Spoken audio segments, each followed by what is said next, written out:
తాకట్లో ఉన్న మీ బంగారాన్ని విడిపించి ఆ రోజు ధరకే కొనబడుతుంది ఆచారి గోల్డ్. సార్ ఏంటి సార్ జూనియర్ ఎన్టీఆర్ పైన మళ్ళీ తెరపైకి తీసుకొచ్చారు. జూనియర్ ఎన్టీఆర్ ని సినిమా ఫ్లాప్ చేసామన్నారు. నాకు తెలియకుండా చేస్తారని కొంచెం అన్పార్లమెంటరీ లాంగ్వేజ్ మాట్లాడారు కదా సార్. అది ఏంటి సార్ అసలు? అంటే జూనియర్ ఎన్టీఆర్ ని మళ్ళీ తొక్కేస్తారా, లేకపోతే ఏమన్నా పార్టీ పెడతాడు అనే వార్తల్ని ఏమన్నా ముందు జాగ్రత్తగా ఆయన మీద ఇట్లాంటి అభోగాలు వేస్తున్నారా సార్? సార్ ఇప్పుడు కూటమి ప్రభుత్వంలో ఎలా అయిపోయిందంటే ఈ రెడ్ బుక్ రాజ్యాంగాన్ని వీళ్ళు అందరిపైన అప్లై చేసేస్తున్నారు. అంటే వీళ్ళకి వ్యతిరేకంగా ఎవరు మాట్లాడకూడదు, వీళ్ళకి వ్యతిరేకంగా ఎవరు కూడా ఏం చేయకూడదు. జూనియర్ ఎన్టీఆర్ గారు ఆయన సినిమా ఫంక్షన్ లో ఆయన లోకేష్ బాబునైతే ఎక్కడ ఏమి మాట్లాడింది అయితే లేదు. కానీ ఈ రోజు ఒక టీడీపీ ఎమ్మెల్యే జూనియర్ ఎన్టీఆర్ పైన అనుచిత వ్యాఖ్యలు చేయడం అనేది అది చాలా చాలా తప్పు సార్. అది ఎందుకంటే ఒక TDP MLA, Anantapur TDP MLA ఆ సినిమాను నేను ఆడనివ్వను, మా లోకేష్ బాబునే మాట్లాడతాడా, ఆ సినిమాను ఆడనిచ్చే ప్రసక్తే లేదు, మీరు అతనికి చెప్పండి. మా లోకేష్ బాబు అంటే ఏమనుకో అంటే నారా లోకేష్ యొక్క గొప్ప కోసం ఆ టీడీపీ ఎమ్మెల్యే ఈ రోజు మాట్లాడుతున్న మాటలు ప్రజాస్వామ్య విరుద్ధం. ఈ రెడ్ బుక్ రాజ్యాంగం పేరుతో వీళ్ళు ఏదైతే తమకు నచ్చని వాళ్ళని లేకపోతే తమకు వ్యతిరేకంగా మాట్లాడిన వాళ్ళని రాజకీయ పార్టీ వైసీపీ పైన ఎలా అయితే వీళ్ళ యొక్క జులుం చూపిస్తున్నారో ఇప్పుడు జూనియర్ ఎన్టీఆర్ పైన కూడా వీళ్ళ జులుం చూపించాలి, మన ఆధిపత్యాన్ని ప్రదర్శించుకోవాలి అనే ప్రయత్నమే తప్ప ఆ టీడీపీ ఎమ్మెల్యే మాట్లాడిన దాంట్లో ఆయన మాట్లాడిన వ్యాఖ్యలు వచ్చేసి చాలా చాలా నారా లోకేష్ యొక్క మెప్పు కోసమే మాట్లాడినట్లుంది. అంటే ఇప్పుడు అవసరం ఎందుకు వచ్చింది సార్? అసలు ఎక్కడ కూడా జూనియర్ ఎన్టీఆర్ గురించి ఎక్కడ అతని సినిమా అతను చేసుకున్నాడు, సినిమా గురించి మాట్లాడుకున్నాడు, ప్రమోషన్ చేశాడు. ఇప్పుడు అతని గురించి అసలు వ్యాఖ్యలు ఎందుకు చేశారు సార్? మొన్న junior NTR Hrithik Roshan the cinema free release event ఏదో జరిగింది.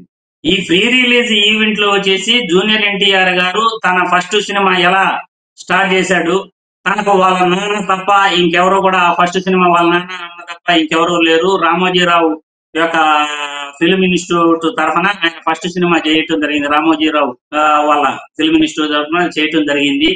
నేను ఒంటరిగానే సినీ ప్రయాణం నాకు కొనసాగించాను, ఎవరు అండదండగా నేను అక్కడే ముందుకు వెళ్తాను అనే టైప్ లో ఆయన మాట్లాడాడు. ఎక్కడ కూడా లోకేష్ బాబుని అయితే జూనియర్ ఎన్టీఆర్ గారు మాట్లాడింది అయితే లేదు.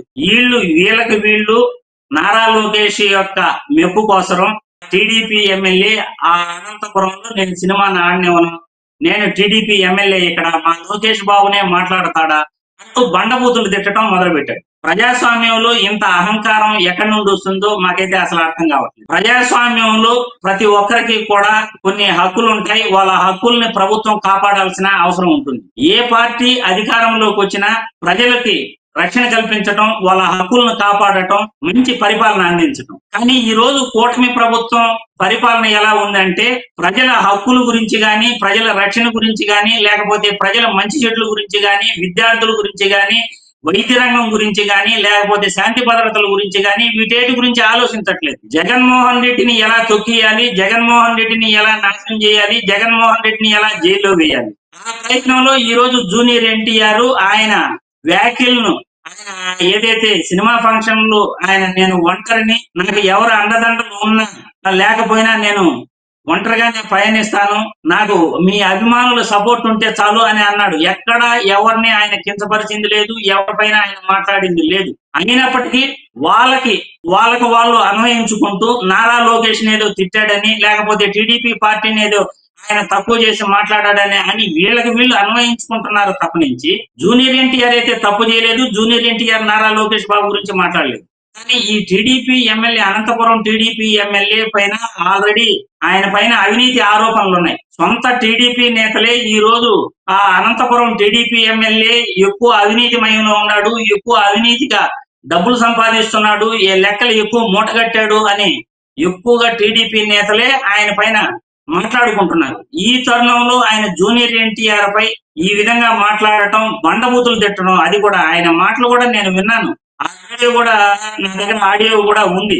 కానీ ఆయన మాట్లాడిన మాటలు ఎంత ఆశ్చర్యకరంగా, ఎంత ఇదిగా ఉన్నాయంటే ప్రజాస్వామ్యాన్ని కూని చేసేలాగా నారా లోకేష్ బాబు యొక్క మెప్పు కోసం మాట్లాడినట్టే ఉంది. కానీ ఆయన ఎక్కడ కూడా ఇది ప్రజాస్వామ్యం, మనకు ప్రజలకి రక్షణ కల్పించాలి. సినిమా వాళ్ళంటే వాళ్ళకంటూ కొన్ని హక్కులు ఉంటాయని ఆయన ఎక్కడా కూడా అనుకోవట్లేదు. మీరు బంగారం తాకట్టు పెట్టి ఆ బంగారం డబ్బులు కట్టలేక ఇబ్బంది పడుతున్నారా? ఆచారి గోల్డ్ వాళ్ళు మీ బంగారం కొని మీ లోన్ తీర్చి మిగిలిన డబ్బులు మీకు ఇచ్చేస్తారు. ఇంకెందుకు ఆలస్యం? ఆచారి గోల్డ్ ఈ నెంబర్స్కి కాల్ చేయండి.